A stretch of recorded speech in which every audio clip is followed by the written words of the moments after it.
वृषभ राशि वालों, चलिए देखते हैं कि आने वाला सप्ताह यानी 8 नवंबर से लेकर 14 नवंबर 2025 तक का समय आपके लिए यानी वृषभ लग्न के जातकों के लिए क्या दिव्य संदेश लेकर आ रहा है। याद रखिएगा, ये राशिफल आपके लग्न पर आधारित है, जो चंद्र राशि से ज्यादा सटीक और व्यक्तिगत होता है। हम हर छोटे बड़े ग्रह गोचर का, हर शुभ और अशुभ योग का और चंद्रमा के हर कदम का गहराई से विश्लेषण करेंगे। सबसे पहली और इस सप्ताह की सबसे प्रभावशाली घटना है बुध ग्रह का वक्री होना। बुध, जो ग्रहों के राजकुमार हैं, आपकी बुद्धि, आपकी वाणी, आपके व्यापार, आपके विश्लेषण और कम्युनिकेशन के कारक हैं। यही बुध ग्रह 10 नवंबर को आपके सप्तम भाव में वक्री हो रहे हैं। सप्तम भाव क्या है? ये सिर्फ विवाह का घर नहीं है, ये आप हैं और आपसे जुड़ा हर दूसरा व्यक्ति है। आपका जीवन साथी, आपका बिजनेस पार्टनर, आपके क्लाइंट्स और समाज में आपकी छवि, ये सब सप्तम भाव है। अब सोचिए, जब कम्युनिकेशन का ग्रह साझेदारी के घर में वक्री होगा तो क्या होगा? संभावना बनती है कि पुरानी बातें फिर से उभरें, पुराने मतभेद जिन्हें आप भूल चुके थे वो फिर से सामने आ सकते हैं। आपके बोलने का कुछ और मतलब निकाला जा सकता है। दूसरा बड़ा बदलाव ठीक अगले ही दिन 11 नवंबर को हो रहा है, जब देवगुरु बृहस्पति आपके तीसरे भाव में वक्री हो जाएंगे। बृहस्पति ज्ञान, विवेक, विस्तार और सौभाग्य के तारक हैं और तीसरा भाव है आपके पराक्रम, आपके साहस, आपके हुनर और आपके छोटे भाई बहनों का। जब गुरु यहां वक्री होंगे तो ये एक अवसर है अपनी योजनाओं को फिर से देखने का, अपनी स्किल्स को और पॉलिश करने का और अपने भाई बहनों के साथ अगर कोई मनमुटाव है तो उसे सुलझाने का प्रयास करने का। तो इस सप्ताह की समग्र थीम निकल कर आती है रिश्तों में संवाद का पुनर्मूल्यांकन और योजनाओं की गहरी समीक्षा। ये एक ऐसा सप्ताह है जहां बाहर की दुनिया में भागदौड़ करने से ज्यादा अपने अंदर झांकने की जरूरत पड़ेगी। चलिए अब आपके जीवन के सबसे महत्वपूर्ण क्षेत्र यानी आपके करियर, व्यापार और धन की स्थिति पर गहराई से नजर डालते हैं। वृषभ लग्न वालों, आपके लिए करियर के स्वामी शनि आपके लाभ स्थान यानी 11वें भाव में वक्री होकर विराजमान है। ये एक बहुत अच्छी स्थिति है जो ये दर्शाती है कि आपकी की हुई मेहनत का फल आपको मिल रहा है, भले ही थोड़ी देरी से मिले। वहीं आपके कर्म स्थान यानी 10वें भाव में राहु का बैठना आपको लीक से हटकर सोचने और अपने काम में टेक्नोलॉजी का इस्तेमाल करने के लिए प्रेरित कर रहा है। अब इस सप्ताह की बात करते हैं।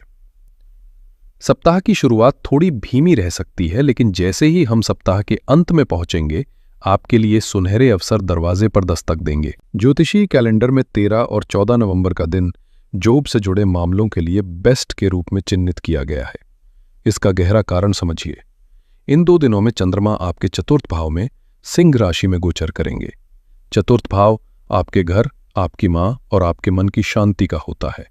सिंह राशि राजा की राशि है जो आत्मविश्वास देती है। जब आपका मन शांत और आत्मविश्वास से भरा होगा तो आप अपने काम पर एक राजा की तरह फोकस कर पाएंगे।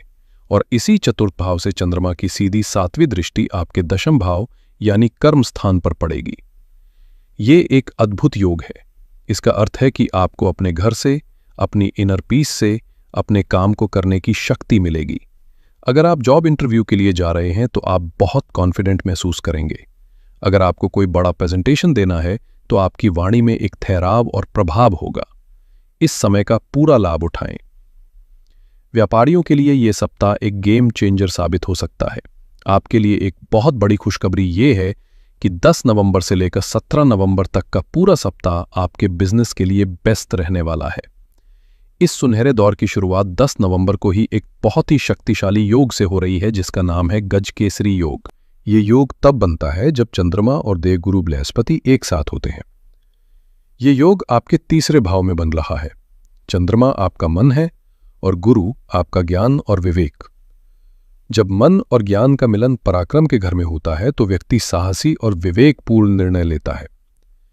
कोई नया बिजनेस डील फाइनल करनी हो, कोई नया प्रोडक्ट लॉन्च करना हो या अपनी मार्केटिंग स्ट्रैटेजी को एक नई दिशा देनी हो तो 10 तारीख का दिन आपके लिए किसी वरदान से कम नहीं है। लेकिन सिक्के का दूसरा पहलू भी है जिसे नजरअंदाज नहीं किया जा सकता। जैसा मैंने पहले बताया, आपके सप्तम भाव जो बिजनेस पार्टनरशिप का मुख्य घर है, वहां पर अंगारक ग्रह मंगल और वक्री बुध की युति हो रही है। मंगल आग है तो बुध हवा। जब बुध वक्री होते हैं तो यह हवा बवंडर बन सकती है, यानी छोटी सी बात पर बड़ा विवाद खड़ा हो सकता है। हो सकता है आप अपने पार्टनर को कुछ और कहना चाहें और वो कुछ और समझ ले। कोई पुराना हिसाब किताब फिर से खुल सकता है। इसलिए सलाह दी जाती है कि इस पूरे सप्ताह अपने बिजनेस पार्टनर के साथ हर लेन देन को लिखित में रखें, हर कॉन्वर्सेशन में पारदर्शिता बरतें और गुस्से में आकर कोई भी निर्णय न लें। यह समय पार्टनरशिप को तोड़ने का नहीं, बल्कि धैर्य से संभालने का है। आर्थिक मामलों में इस सप्ताह आपको एक संतुलित दृष्टिकोण अपनाना होगा। सप्ताह की शुरुआत 8 और 9 नवंबर, जब चंद्रमा आपके दूसरे भाव यानी धन और कुटुंब के भाव से गोचर करेंगे, तब आपको बहुत सावधान रहना होगा। इन दिनों के लिए विशेष रूप से तनाव और वाहन सावधानी से चलाने की चेतावनी है। तनाव में इंसान अक्सर गलत वित्तीय निर्णय ले लेता है, इसलिए इन 2 दिनों में किसी भी तरह की बड़ी खरीदारी, निवेश या उधार देने से बचें। अपनी वाणी पर भी नियंत्रण रखें, अन्यथा परिवार में धन को लेकर कोई बहस हो सकती है। आपके छठे भाव में सूर्य और शुक्र की युति चल रही है। छठा भाव रोग के साथ साथ ऋण यानी कर्ज का भी होता है। सूर्य यहां अपनी नीच राशि तुला में है, जो आत्मविश्वास में कमी लाता है। इसलिए इस समय किसी भी प्रकार का बड़ा लोन लेने का विचार अपने मन से निकाल दें। हालांकि आपके लग्न के स्वामी शुक्र का अपनी ही राशि में होना एक सकारात्मक बात है। यह दर्शाता है कि यदि आप एक अच्छी प्लानिंग और स्ट्रैटेजी बनाएं, तो आप अपने पुराने कर्जों को चुकाने में सफल हो सकते हैं। चलिए अब बात करते हैं आपके व्यक्तिगत जीवन की, आपके रिश्तों की, जो इस सप्ताह ग्रहों की विशेष निगरानी में रहने वाले हैं, चाहे आप प्रेम संबंध में हो या वैवाहिक जीवन में। यह सप्ताह आपके रिश्ते की नींव की परीक्षा लेने आया है। आपके रिलेशनशिप के सप्तम भाव में 2 विपरीत ऊर्जा वाले ग्रह एक साथ हैं। मंगल जो जुनून, ऊर्जा और क्रोध का प्रतीक है, और बुध जो संवाद, तर्क और बुद्धि के प्रतीक है। ऊपर से 10 नवंबर से बुध यहीं पर वक्री हो रहे हैं। इसका आपके रिश्ते पर क्या असर पड़ेगा? संभावना है कि कम्युनिकेशन ब्रेकडाउन हो। आप अपने पार्टनर से अपनी भावनाएं व्यक्त करना चाहेंगे, लेकिन सही शब्द नहीं मिलेंगे। आपका पार्टनर आपकी किसी पुरानी गलती को लेकर बैठ सकता है। गलतफहमियों का एक जाल सा बन सकता है, जिससे रिश्ते में तनाव पैदा हो। मंगल की उपस्थिति इस तनाव को बहस और लड़ाई में बदल सकती है।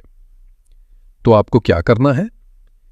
इस सप्ताह आपको एक अच्छा श्रोता बनना है। अपने पार्टनर की बात को बिना काटे पूरे धैर्य से सुने। पारिवारिक माहौल में इस सप्ताह उतार चढ़ाव देखने को मिल सकते हैं।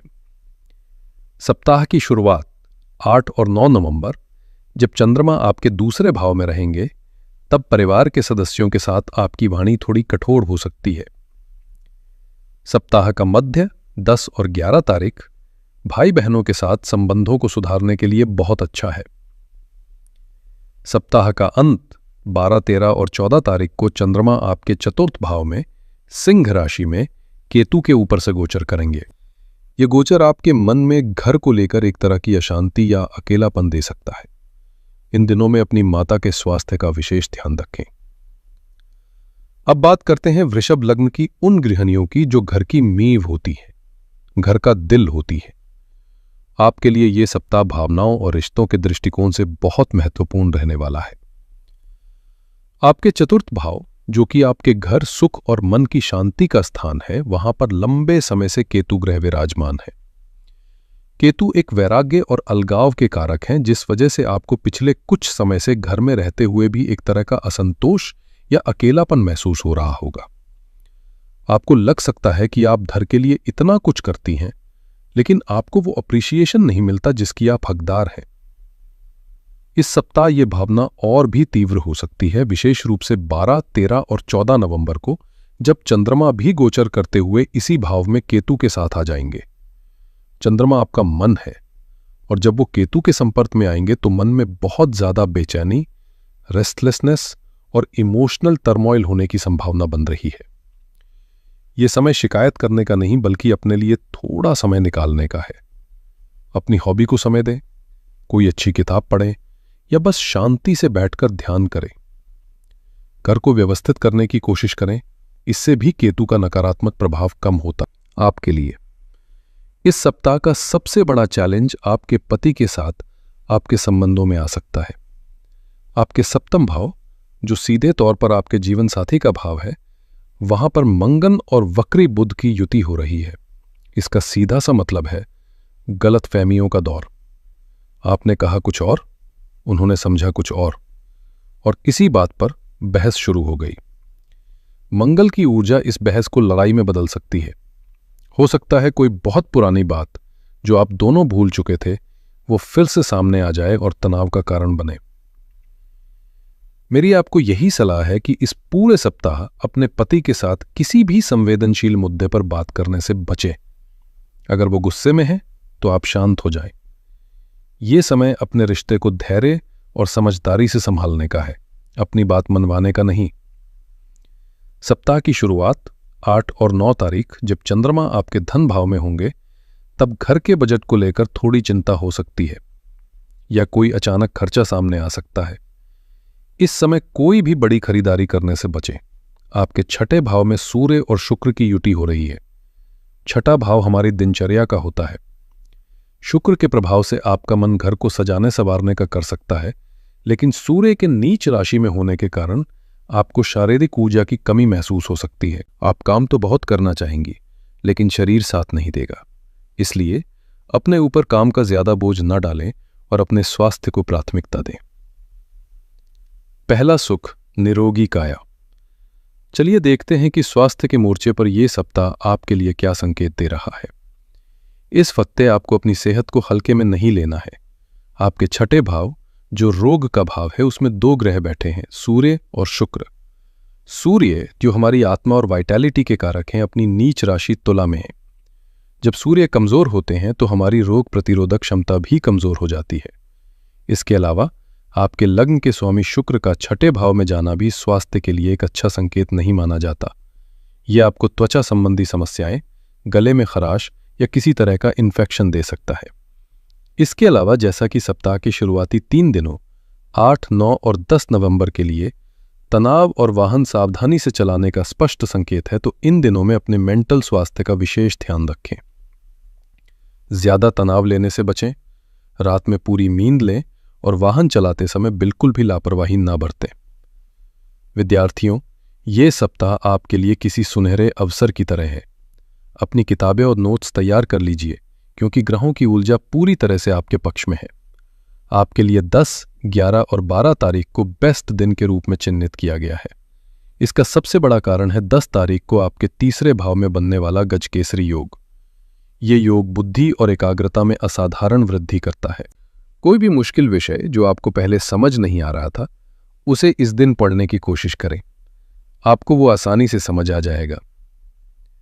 11 नवंबर से गुरु का वक्री होना भी आपके लिए फायदेमंद है, खासकर उन स्टूडेंट्स के लिए जो रिसर्च या किसी गहरी स्टडी में लगे हुए हैं। वक्री गुरु आपको किसी भी विषय की तह तक जाने की क्षमता प्रदान करते हैं। यह समय रिवीजन के लिए भी सर्वोत्तम है।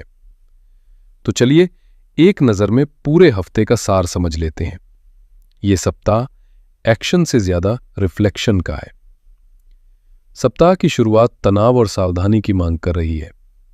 मध्य से व्यापार, करियर और शिक्षा के क्षेत्र में अभूतपूर्व अवसर मिलेंगे, लेकिन व्यक्तिगत और व्यावसायिक साझेदारियों में आपको अत्यधिक धैर्य और स्पष्ट संवाद से काम लेना होगा, क्योंकि वक्री बुध आपकी परीक्षा ले सकते हैं।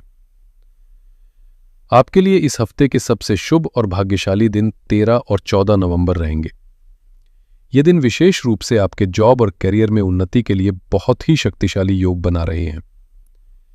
इस हफ्ते आपके लिए सबसे बड़ी सावधानी और मंत्र यही है कि कम बोलें, स्पष्ट बोलें और शांति से बोलें। अपने बिजनेस पार्टनर और लाइफ पार्टनर के साथ किसी भी तरह के अहंकार के टकराव से बचें, अन्यथा मंगल और वक्री बुध का गठजोड़ रिश्तों में दरार डाल सकता है। ज्योतिष शास्त्र सिर्फ समस्या नहीं बताता, समाधान भी देता है। इस हफ्ते के ग्रहों के नकारात्मक प्रभाव को कम करने और सकारात्मक ऊर्जा को बढ़ाने के लिए मैं आपको कुछ बहुत ही सरल और प्रभावी उपाय बता रहा हूं। पहला उपाय, वक्री बुध और मंगल के लिए है। क्योंकि सारी परेशानी का केंद्र आपका सप्तम भाव बन रहा है, इसलिए इस भाव को शांत करना सबसे जरूरी है।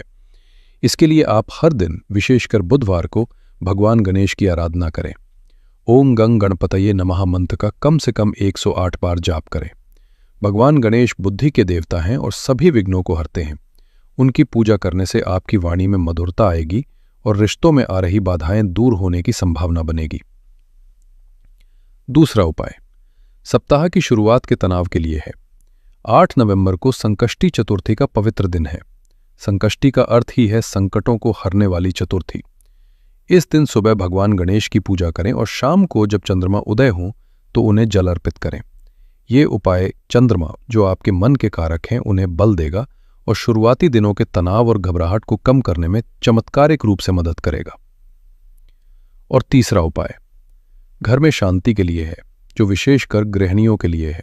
क्योंकि चतुर्थ भाव में केतु और चंद्रमा की युति मन को अशांत कर रही है, इसलिए सप्ताह के अंत में यानी 12, 13, 14 तारीख को शाम के समय घर में एक कपूर का दीपक अवश्य जलाएं। इसकी सुगंध घर से नकारात्मक ऊर्जा को दूर करती है और मन को शांति प्रदान करती है। मुझे पूरी उम्मीद है कि इस विस्तृत साप्ताहिक राशिफल से आपको आने वाले हफ्ते की चुनौतियों और अवसरों को बेहतर तरीके से समझने और प्लान करने में मदद मिलेगी। याद रखिएगा, ग्रह हमें केवल एक नक्शा दिखाते हैं। उस नक्शे पर चलकर अपनी मंजिल तक पहुंचना हमारे अपने कर्मों, हमारी अपनी इच्छा शक्ति और हमारे अपने विवेक पर निर्भर करता है।